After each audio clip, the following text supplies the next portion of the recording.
In today's video, I will walk you through how to create a heat map in Google Sheets. Start by selecting the data you want to turn into a heat map. Click and drag to highlight the cells with your numbers. Try not to include headers unless you want them formatted too. Next, go to the top menu and click Format. From the drop-down menu, select Conditional Formatting. A sidebar will appear on the right side of the screen. In the sidebar, click the Color Scale tab. This is where you create the heat map effect.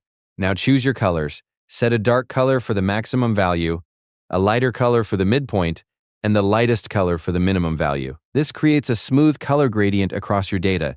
You can use any color combination you like. Once the colors are set, review the preview in your spreadsheet. If needed, adjust the colors until everything looks right. When you're done, click Done. Your heat map is now created, and your data will automatically display different colors based on the values in each cell.